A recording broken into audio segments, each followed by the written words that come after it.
Olá, meu irmão e minha irmã, seja bem-vindo a mais uma Escola Bíblica Especial. Que a graça, a paz e o amor de Jesus esteja habitando na sua vida aí, seja onde você estiver, em que momento você estiver assistindo esta transmissão da Escola Bíblica Especial. É sempre bom recebê-lo aqui.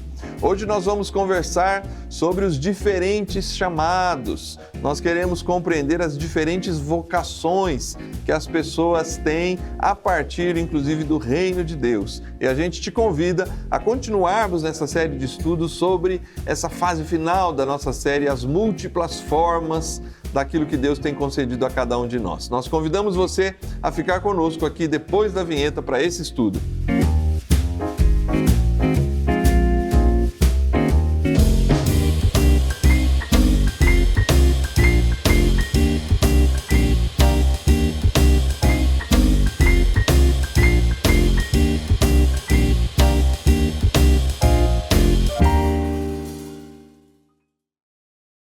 Muito bem, estamos de volta e eu peço, como sempre, para você compartilhar esse link aí com seus amigos, seus familiares, as pessoas que amam o estudo da Palavra de Deus, a liderança local da sua igreja, enfim, aquelas pessoas que de alguma forma possam ser edificadas por esse conteúdo tão precioso aqui da Escola Bíblica Especial. E também curta aí este vídeo para que mais pessoas tenham acesso. Se você ainda não é cadastrado aí no nosso link aí da TV Viva Promessa, faça o seu acesso, faça o seu registro no nosso canal, para que mais pessoas possam cada vez mais acessar e serem impactadas pelo material divulgado por toda a TV, em especial aqui pela Escola Bíblica Especial. Pessoas têm vocações diferentes, pessoas têm chamados diferentes.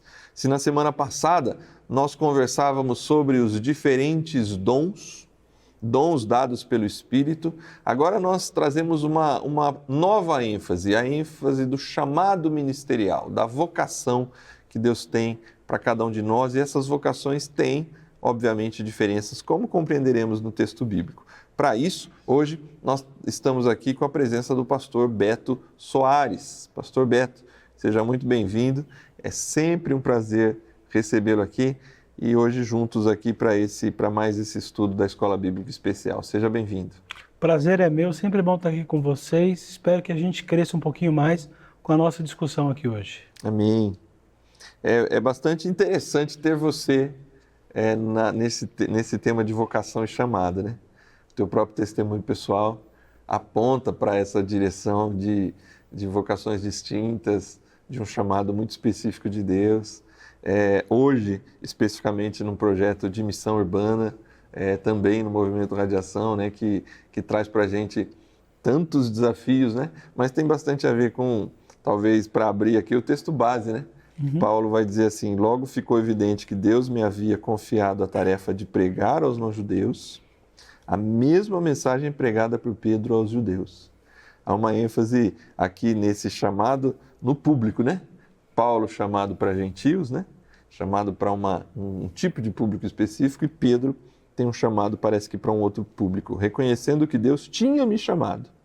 Tiago, Pedro e João, colunas da igreja, receberam a mim e a Barnabé e nos designaram para o ministério aos demais povos, e eles continuavam alcançando os judeus. Para a gente abrir aqui, já, Beto, como é importante que a igreja tenha paz com os diferentes chamados, né? Na verdade, a igreja, ou melhor, o pregador, ele nunca vai alcançar todos. É impossível. É o caso aqui de Paulo. Paulo tinha consciência que ele conseguia falar melhor com os gentios do que com os judeus, por mais que ele fosse judeu. Isso. Mas ele tinha entendimento que ele conseguia alcançar melhor esses caras. Pedro, por sua vez, por mais que ele tivesse andado ali com os gentios, mas a fala dele era para os judeus.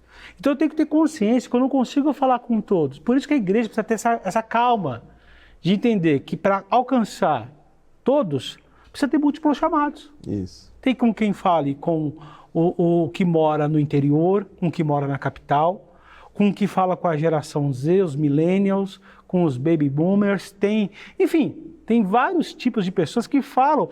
Detalhe, o que tem que ser falado? A mesma mensagem a todos, isso. A mensagem da salvação. Cada um na sua língua, cada um do seu jeito. Isso. E é legal perceber isso, né? Tiago, Pedro e João, que tem um o texto dá um entendimento que todos eles têm um chamado para o alcance dos judeus, né? E agora você tem Paulo e Barnabé num público diferente. Sim.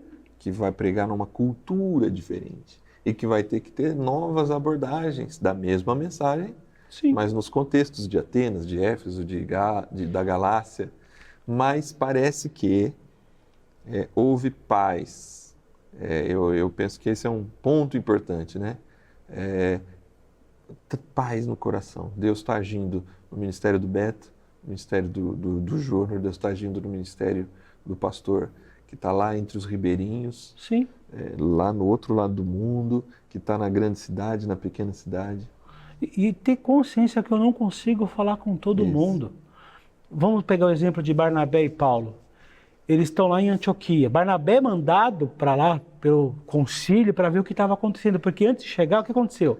Aquelas pessoas que haviam fugido de Jerusalém chegaram lá em Antioquia, alguns que tinham vindo de Chipre, daquelas regiões ali dominadas por Roma, aquelas colônias, e começaram a falar do evangelho em grego. Aí Barnabé é mandado, ele fala, opa, isso aqui é sério, porque as pessoas que falam grego tinham que entender o evangelho também. Sim. A gente precisa entender esse processo e ter paz no coração. Eu não consigo falar grego, eu não consigo falar aramaico, eu consigo falar a minha língua, e para minha língua eu falo o evangelho. Antes da gente entrar nas perguntas, eu estou lembrando aqui, porque o testemunho de Pedro para os gentios, naquele concílio da igreja em Atos 15, é importante, né? Porque é ele quem, de alguma forma, abre a porta para os gentios na casa de Cornélio. Exatamente. Mas é interessante perceber que não é exatamente o chamado de Pedro, porque se o irmão conhece o texto, o amigo que nos acompanha, abra a Bíblia aí nos capítulos 8, 9, 10, 11 até 15 de Atos. Pedro chega na casa de Cornélio, depois do sonho, depois de tudo aquilo, e a postura de linguagem dele é assim, então para que vocês me chamaram? Ele não tem o traquejo. Ele não sabe conversar com os caras. Conversa com o não-judeu, né? Paulo já tem uma facilidade de sentar e conversar. No próprio Gálatas ele questiona essa questão de Pedro, né? Que enquanto ele está só entre os gentios, Pedro está relativamente bem, mas quando chegam os judeus, Pedro muda um pouco o seu comportamento. Ele fica incomodado. Porque ele sabe do incômodo que isso vai gerar para os judeus, né? É só olhar a mensagem, Júnior. Pedro, logo depois do Pentecostes, ele levanta e traz toda a história ali dos judeus para chegar em Jesus, autenticar o ministério de Cristo, aquele negócio todo. Paulo, ele vai pregar na Grécia. Ele começa a falar de filósofo. Isso. Ele precisa chegar nos caras. Não adianta Paulo falar de uma história judaica, porque os caras não mudam nada, mas Paulo falou, eu preciso falar de filósofo. Da mesma maneira que para Pedro era muito importante falar de toda a ancestralidade de Jesus para autenticar o ministério dele. Quer dizer, o mesmo evangelho foi falado de múltiplas formas. Muito bem. Vamos entrar na lição agora? Que a gente até agora deu uma escapada aqui, né? Mas eu penso que está sendo produtivo aí para os irmãos que vão conduzir essa lição aí ao longo do final de semana. A primeira pergunta, ela vai apontar para uma questão que está presente ali na introdução, para quem tem o texto da lição, né? Para atender ao chamado de Deus, os vocacionados precisam renunciar ao trabalho, casamento ou até mesmo ao avanço econômico? Não. Engraçado que eu tenho um testemunho em relação a isso, não pessoal, mas de uma pessoa que Deus deu a chance da gente conviver ali onde a gente está. Teve um rapaz que ele trabalha numa empresa, uma multinacional, e ele trabalha com a parte de produção. E aí, um dado momento, essa empresa falou o seguinte, olha, nós vamos precisar fechar uma fábrica no Canadá.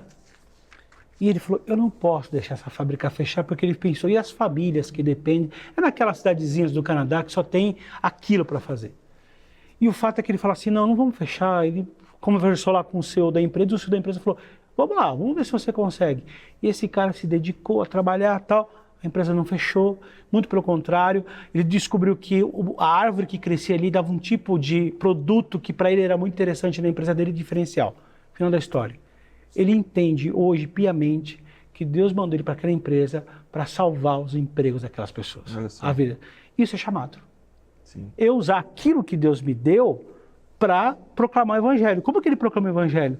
Preservando o trabalho daquelas pessoas. E aí, quando ele volta na cidade, ele fala assim, puxa, você ajudou a gente. Ele falou, não, isso aí foi Deus que me mostrou. Quer dizer, ele proclama o evangelho com o trabalho dele. A gente não precisa abandonar as nossas vidas para proclamar o Evangelho, mas eu preciso usar a minha vida do jeito que ela é para proclamar o Evangelho. Eu acho que tem um ponto aqui que eu penso até que já está bem desconstruído na cabeça das pessoas, mas eu acho que vale a pena. Em algum momento da história, a vocação cristã esteve ligada somente ao sacerdócio, né? Isto é, eu só sou chamado, vocacionado se eu for pastor. Clero, né? Aquele negócio Isso, do a ideia clero. do clero, que é muito mais de um ponto de vista do catolicismo do que exatamente do cristianismo, né? É uma ideia medieval, na verdade, Isso. né? Então, assim, há voto de celibato, de Sim. pobreza, para você ser um sacerdote católico. Sim. Mas eu penso que mesmo assim, saindo do catolicismo, algumas pessoas entendem que o pastor Beto Soares é vocacionado, mas que talvez a sua esposa, Kise, que tem uma vocação e tem um chamado, ela não tem essa vocação divina, porque ela não é ministra. Isso. Ela não esse conceito, a Bíblia, ela não trabalha nessa direção. O chamado, ele é muito mais amplo, né? E eu não só pratico o meu chamado na frente, naquilo que as pessoas chamam de púlpito da igreja, ou na frente da igreja. Não é só lá que eu pratico o meu chamado. Isso. Eu pratico o meu chamado em todos os lugares. É o caso que eu falei para você de um rapaz que trabalha numa empresa e entendeu que ele tinha que preservar os trabalhos e falou, é aqui que Deus vai me usar. É a pessoa que trabalha atende de uma padaria e com o sorriso dela, ela atende bem as pessoas, com simpatia, num dia que começa às vezes muito nebuloso, e ali ela serve a Deus. Eu sirvo a Deus de diversas maneiras. Então eu não preciso estar com uma roupa clerical, que é a ideia medieval, Sim. na frente de uma igreja, falando, abrindo a Bíblia. Eu sirvo desse jeito? Pode ser, mas não só desse jeito. Eu falo lá na igreja, na comunidade onde a gente serve, que o lugar mais importante de servir não é no púlpito, é na porta de entrada. Sim. Aquela pessoa é essencial para que ela seja, para que qualquer pessoa entre e seja abençoada. Eu sirvo na porta. Sim. E a gente precisa ter isso claro na cabeça. Sim. De alguma forma, penso que aqui eu acho que dá para falar talvez do nosso testemunho pessoal, né? E apesar disso ter acontecido conosco, né? A minha área de formação e de primeira atividade é na área da comunicação. Sim. A sua área também de formação e primeiras atividades profissionais está na área da psicologia. Sim. É bem verdade que em algum momento a gente tem uma clareza muito grande que Deus nos chama para o ministério pastoral da forma como estamos hoje. Sim. Mas essa não é uma condição. Seria muito possível, se assim Deus o quisesse, que você continuasse servindo na psicologia, Exatamente. eu na comunicação, e sermos mesmo assim vocacionados por Deus para servir o seu reino. E o mais importante é que a gente não teve que abrir mão dessas potencialidades para servir a Deus. Deus usa essas potencialidades no ministério. Você trabalha com comunicação até hoje na sua igreja onde você pastoreia. Sim. Você é o cara que entende esses caminhos com muita facilidade. Eu, de alguma maneira, puxo para o meu lado a psicologia no trabalho na igreja que eu pastoreio. Sim. E a gente caminha desse jeito, usando essas potencialidades que Deus deu para a gente. Muito bem. Bom, a segunda questão, ela tem um caráter mais técnico aqui, aí você vai ser importante aqui para nos ajudar. O que é vocação? A gente está usando os termos aqui, né? Vocação, chamado, meio quase que intercambiáveis. Sim. Mas o que é vocação e quais convicções Paulo expõe sobre o seu chamado? A vocação, segundo o autor da lição, tem a ver muito com chamado mesmo. E a gente está fazendo esse intercâmbio de uma maneira muito natural, mas é como o autor da lição ele faz. É a mesma, ele vai dizer assim que vocação e chamado podem ser considerados sinônimos. Ele faz essa defesa. E a partir daí, Paulo expõe duas convicções a respeito do chamado dele. Primeiro, que o grande promotor da sua vocação, do seu chamado, nada mais é do que Deus. Ele fala assim em Gálatas 2, na primeira parte do versículo 2.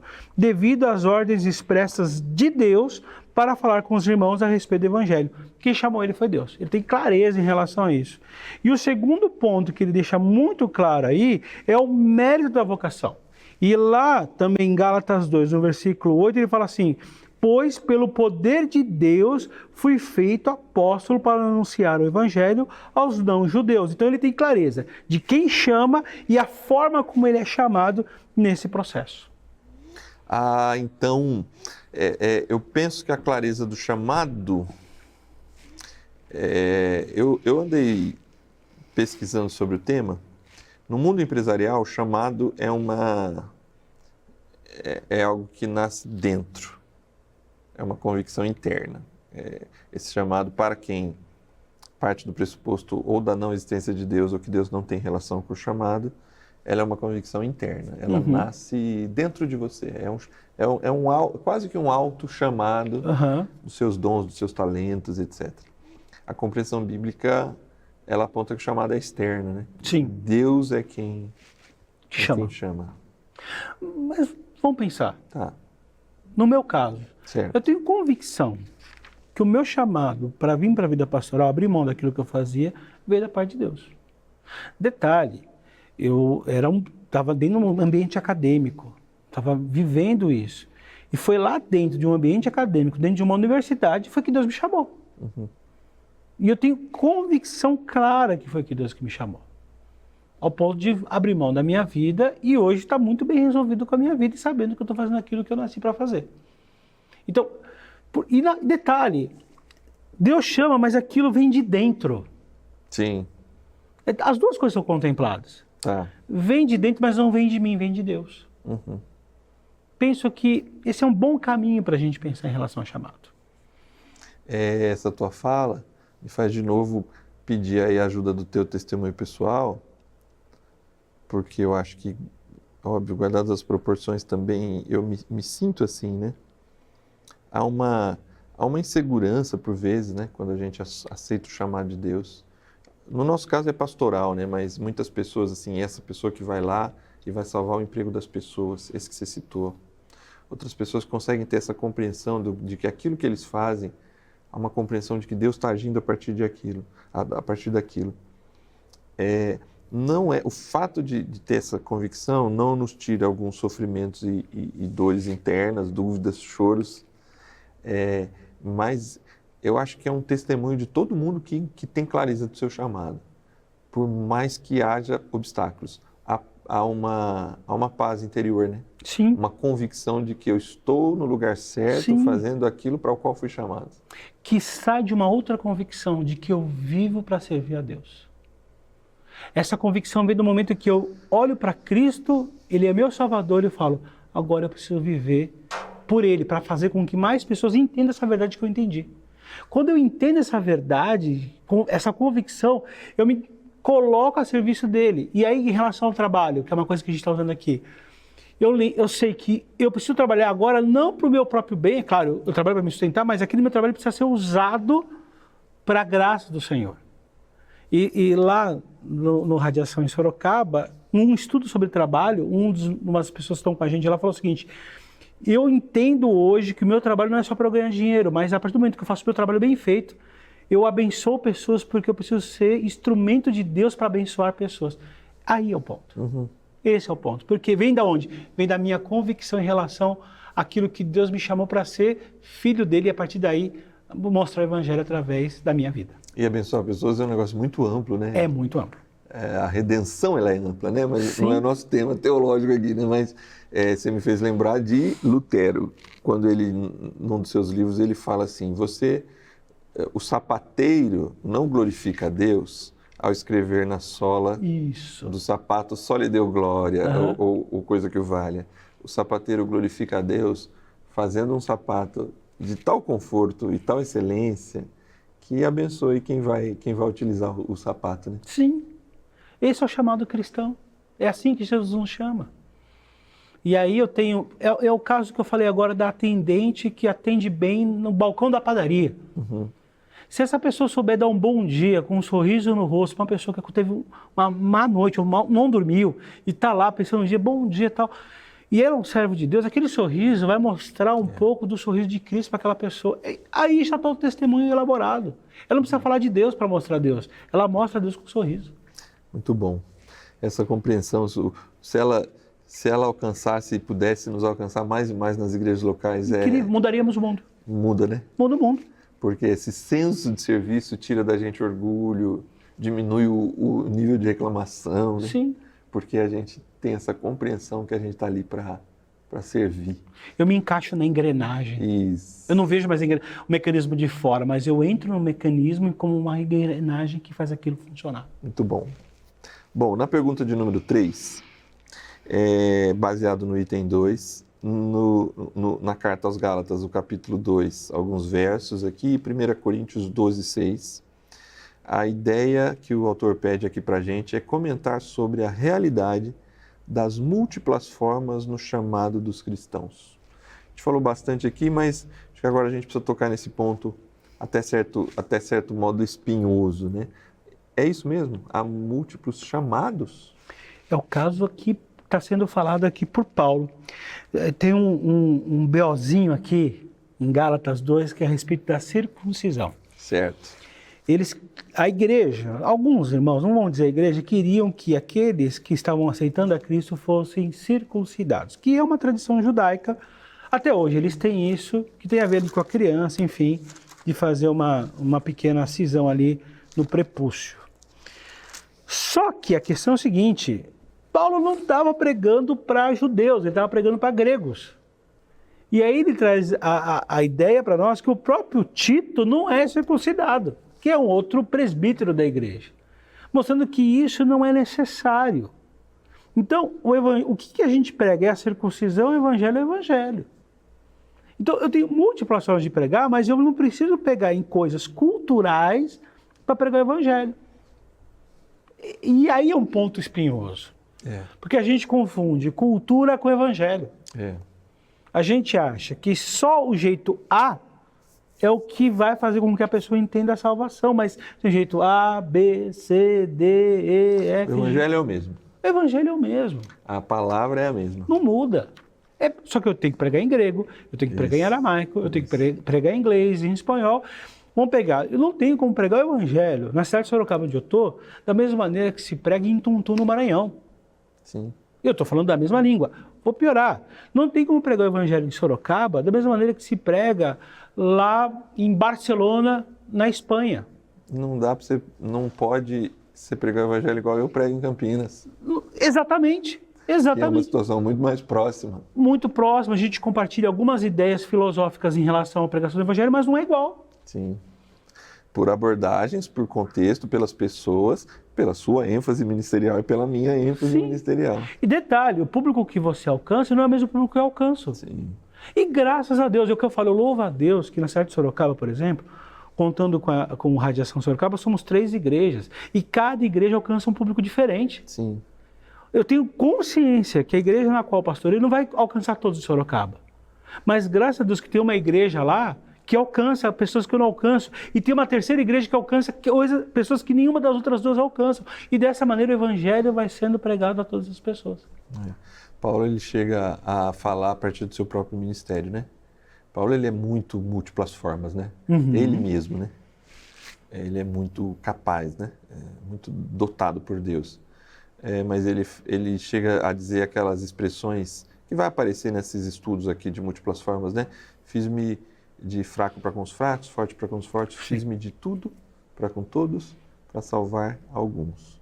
Isso significa dizer, é isso mesmo, quem salva é o Espírito, quem convence é o Espírito.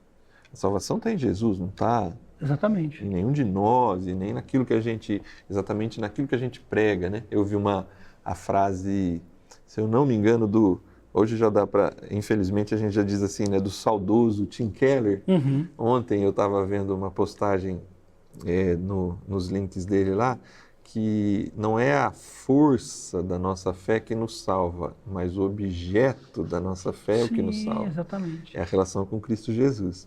Mas os chamados diferentes apontam para essa realidade de que a tua fala não alcança todas as pessoas.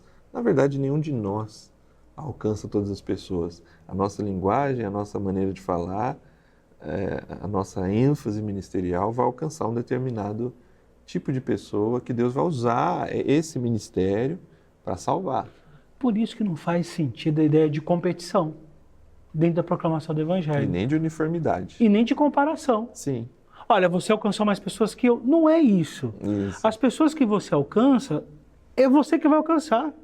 As pessoas que eu alcanço, sou eu que vou alcançar. O importante é que a mesma mensagem que é do Evangelho está sendo passada. E o reino de Deus vai crescendo em função disso.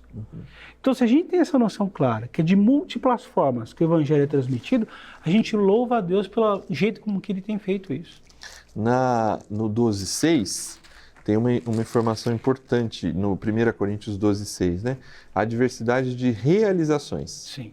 Mas é o mesmo Deus que realiza tudo em todos. O termo lá é quase que trabalho, energia, né? Isto é, são formas de atuação diferentes. Eu penso que os múltiplos chamados se traduzem em formas de atuação diferentes. Então, a uniformidade não é a maneira como Deus expressa a unidade do seu reino, né? Não tem como. É na diversidade que a unidade do povo de Deus se mostra criativa, viva, bonita de se ver. Né? Até porque Deus fez uma criação diversa. Há diversidade na criação. E nem vou entrar no mérito de pecado. Não, vamos olhar o básico, vamos olhar a natureza. E se você tiver um pouquinho de paciência, olhar o jardim da sua casa. E você vai ver que existem flores diversas, de cores diferentes, formatos diferentes. Isso é diversidade. Imagina, então, com a humanidade, com o mundo inteiro. Se existe diversidade no mundo inteiro, então nós devemos pregar o Evangelho de maneira diversa, para que o mundo inteiro seja alcançado. Não tem como a gente fazer do mesmo jeito em São Paulo, do mesmo jeito em Recife, do mesmo jeito em Nova York, do mesmo jeito em Taiwan. Não existe isso. Cada forma, cada cultura deve ser respeitada, mas o conteúdo sempre deve ser o mesmo. Que Cristo é a resposta para as nossas vidas. Muito bom. Nós estamos chegando aqui na quarta questão, que está ali em Gálatas 2 ainda. Gálatas 2, verso 2, Gálatas 2, verso 6 e também o verso 10. Quais razões podemos perceber para os diferentes chamados? Paulo, ele aponta pelo menos 3 razões aqui. A primeira razão, que está lá em Gálatas 2, 2 e 20, ele fala assim: eu não queria que o trabalho que estava fazendo fosse perdido. A primeira razão é o sucesso da missão. Deus me chamou para fazer a missão, que é proclamar o Evangelho. Eu preciso pensar no sucesso. Em que sentido? Eu preciso viabilizar maneiras disso acontecer. É lógico que o Espírito Santo me capacita, mas eu preciso colocar a minha inteligência à disposição do Senhor para que haja viabilidade da missão. A segunda maneira que Paulo aponta para a gente aqui está relacionada diretamente com o alcance das pessoas. É fato que Deus não mostra favoritismo em alcançar, mas a gente precisa chegar ali onde as pessoas... Deixa eu trazer um exemplo aqui para vocês.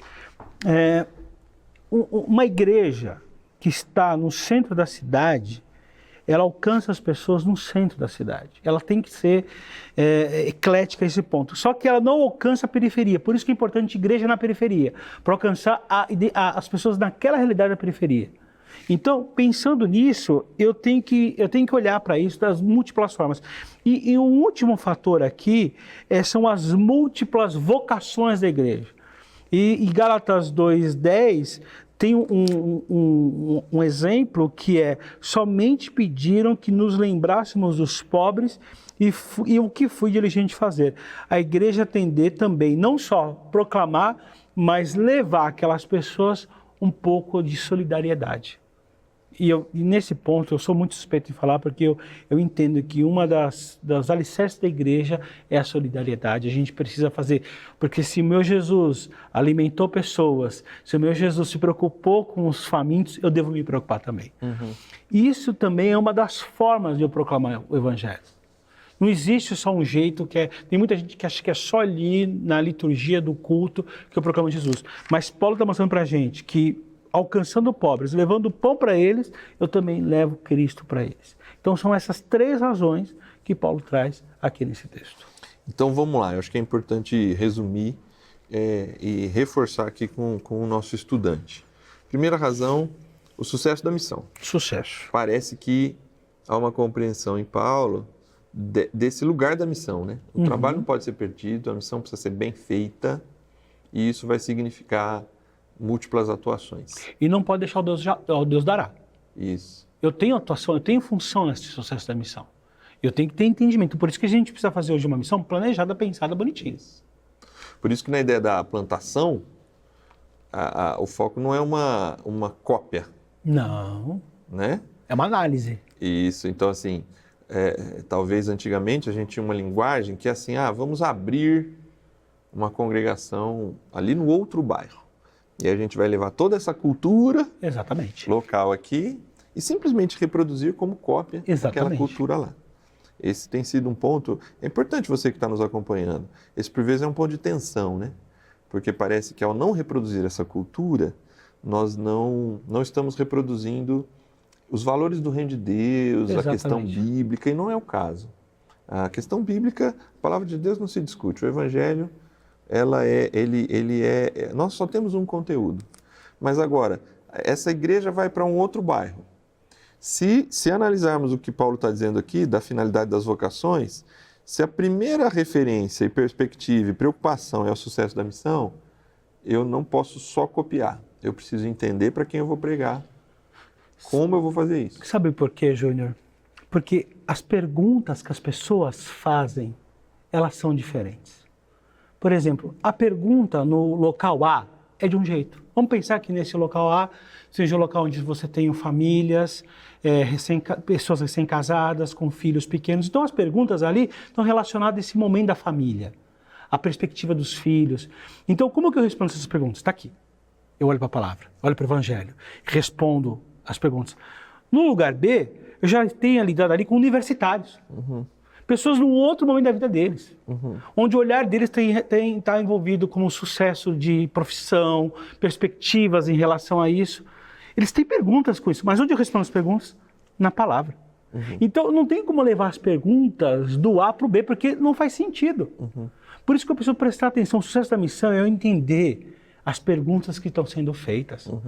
As perguntas do Radiação Campinas é diferente das perguntas do Radiação Sorocaba, completamente. Mas a resposta está na Bíblia. Evangelho.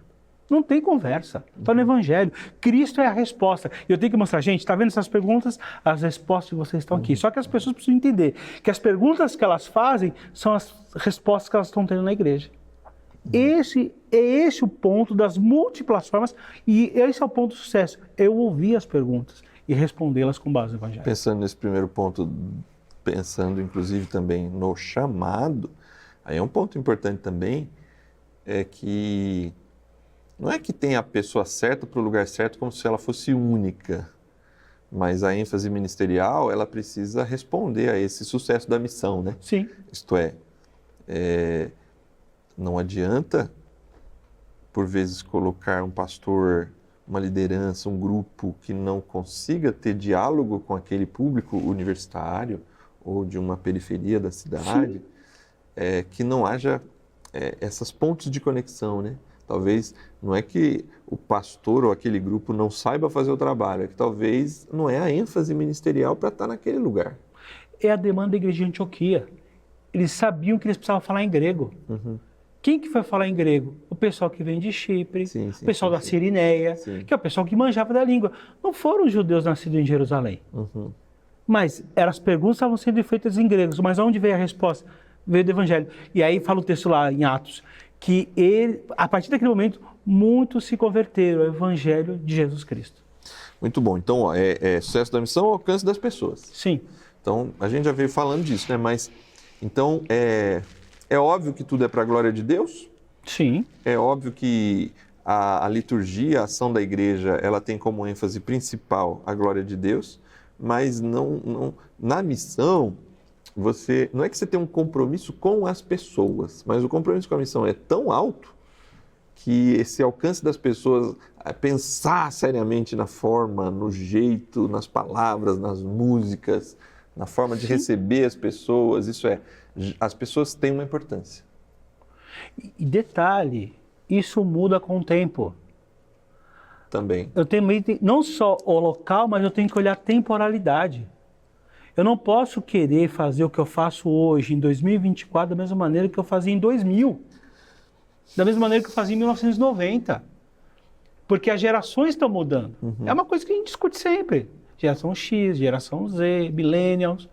Então, se a gente tem que respeitar essas diferentes gerações, a gente também tem que mostrar para eles, no Evangelho, a resposta que eles têm procurado. Por isso que muda com o passar do tempo. E por isso que é muito natural que a igreja, com o passar do tempo, ela se adapte a essas mudanças para conseguir trazer o evangelho. Um exemplo. Hoje no meu grupo, dificilmente eu falo, abra a sua Bíblia. Certo. Eu falo, acesse a sua Bíblia. Certo. Eu Puxa acho que eu tô precisando vida. usar esse termo aí. Não, porque na verdade ninguém usa a Bíblia de papel. Eu acho que o único que leva a Bíblia de papel sou eu lá. E mesmo assim está lá porque eu uso geralmente projeção e tudo mais. Mudou o conteúdo? Não mudou. Não. A mesma Bíblia que está aqui no celular. Então, eu tenho que ter clareza que o Evangelho está sendo chegado, mas do jeito dele. Sim. Bom, o último tema dessa ênfase, dessa pergunta aqui, das razões, a última razão é as múltiplas vocações da igreja. Sim. Então, de novo, acho que, pensando aqui no Ministério Pastoral, né? No meu grupo de liderança, eu tenho vocações que no seu não tem. Sim. E no seu tem vocações que o meu grupo não tem. Sim. Você, como um líder, pense aí na sua igreja local. Isso também vai tornar a igreja meio peculiar, meio única, né? Na sua atuação, porque eu tenho chefes de cozinha.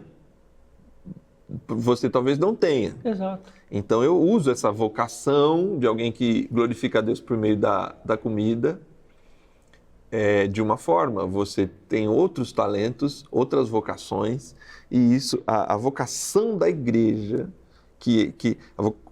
onde a gente encontra a vocação da igreja? Nos membros, né? Não é na parede.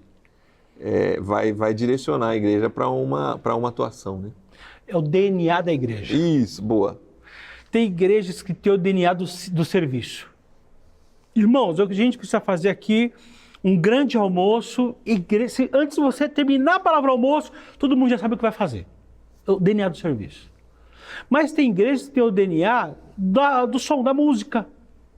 Não adianta você querer trazer o DNA da música para quem tem um serviço, porque ele não sabe. Também não adianta você forçar o DNA do serviço para quem tem a música. Isso tem vários DNAs na igreja. E aí, a gente tem que pedir para que Deus nos mostre qual é o DNA da comunidade que a gente está pastoreando. Para servir o local onde nós estamos, porque não adianta eu querer fazer uma igreja e não olhar o local onde eu estou inserido. Eu preciso olhar o bairro, a cidade. E como que essa igreja, representante do Evangelho, com as respostas de Jesus, ela serve aquele bairro da melhor maneira a partir dos dons que ela tem. Essas são as múltiplas formas de servir.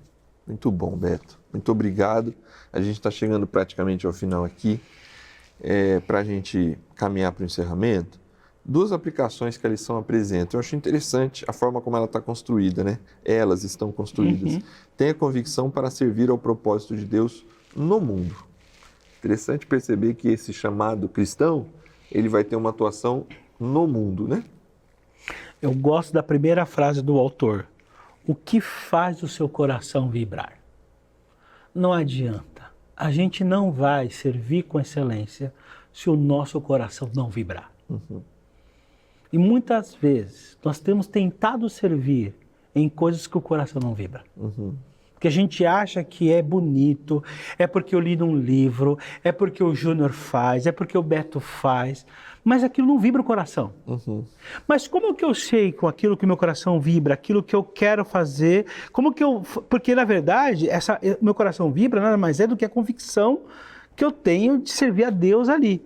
Eu tenho que pedir para que o Espírito Santo me mostre. E aí é uma outra forma de servir, é prazeroso, rende, é maravilhoso, mas eu preciso ter essa compreensão. E aí a segunda é tenha disposição para atender. Sim. Ao chamado de Deus no mundo. Deus chama e a gente tem disposição de ir fazer. Se o coração vibra, a gente vai fazer, mas sempre será necessária a disposição, né? E naquilo que eu sou. Não adianta eu ter disposição para fazer. Senhor, eu estou disposto a fazer, mas eu quero servir como médico. Detalhe, eu sou engenheiro. É um exemplo besta, mas é o que a gente faz.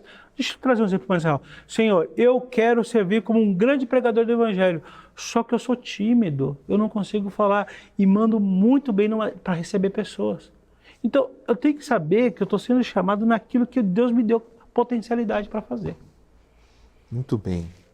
Beto, nós estamos chegando ao final aqui desse estudo. O desafio aqui é interessante também, o início dele, não precisa esperar um anjo aparecer para trazer uma revelação do céu para você. Acredite, você é vocacionado por Deus. A vocação ela é percebida, construída na caminhada cristã, né? No dia a dia você vai aprimorando isso, ajustando isso. Deixe sua palavra final para os nossos amigos aí que estão com a gente nos assistindo e, por favor, ore para encerrarmos esse estudo. Sirva com o que você tem.